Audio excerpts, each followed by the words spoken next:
In fact, regarding that and regarding the impact on the region, there is a developing security alert that's coming in from Saudi Arabia.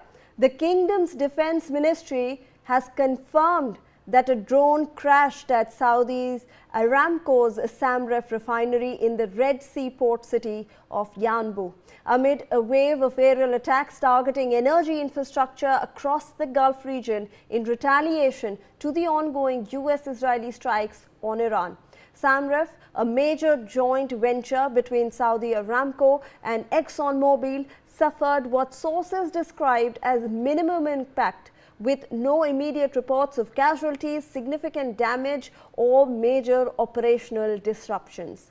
Let me also rope in Mr. Singh on this. Mr. Singh, obviously we are now seeing energy infrastructure across the Gulf being impacted. They are being struck. Obviously, some are not having such a large implication. Operations remain, but we do see a crisis emerging now. Yes, Shivani, I would like to add a couple of points to General Bansal's understanding and description. The present situation of war is not just war between the states. It is in fact a mix of war between states and state terrorism, the way targeted assassinations and killings are taking place. So it's a little bit more than the war between the states. The second thing which I would like to add is the multi-front war on Iranian side, Israeli side, or even American side, and to serve multiple objectives. Israel's objectives are, of course, regional and focused on the Palestine issue. American objectives are more of the global nature, and Iran's position is the survival. We may demonize Iran or Israel or America is not improving our understanding. So how to understand the Gulf countries are directly affected and directly victim as well.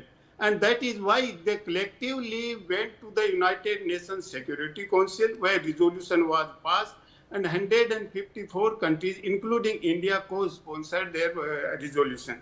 Then the Saudi has also hosted the foreign ministers meeting in Riyadh. So that these countries are concerned and they are in dilemma, because on the one side they are sympathetic towards the Palestinian cause. On the other hand, they are victim of the war caught between the Israel and Iranian war. So when Iran is targeting the U.S. bases in the West Asian countries, Gulf states, then they are becoming direct victim. Of course, the target is American bases, but collateral damage is taking place, and sometimes knowingly, unknowingly, the civilian targets are also taking place. So in this way, it has become a practically regional war. Of course, these Gulf states are not involved right at the moment, but it's the practically became the regional war. United States or President Trump might have thought that this will be last for a couple of days or within a week, and that is why initially he announced that we should win.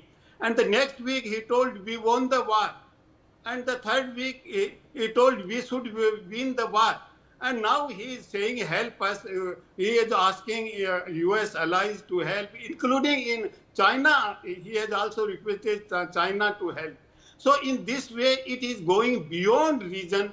All countries around the world are having adverse impact of not only energy, but fertilizers and other supply chain network has been disturbed. So of course, India is directly affected, and Indian economy is at the takeoff stage. And takeoff stage for any economy, any country's economy is very delicate.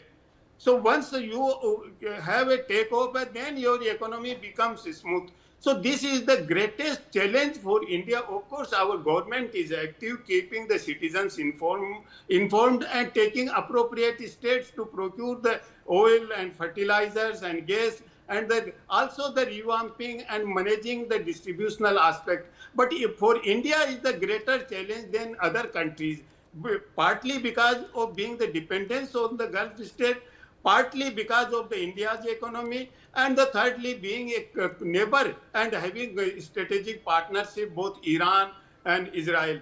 So in this way, India is more in a delicate position comparing with other states. So how it will come to an end, that is the challenging task. Right at the moment, nobody is in position to mediate in such a situation. Right. Still, I feel the core issue will remain in the resolving this issue or bringing it to the ceasefire. That will be the two-state solution that will come into the picture again. Right. Unless or until that is resolved, I think the Middle East and what we call the West Asia will remain in turmoil in the years to come. Over, Shiva.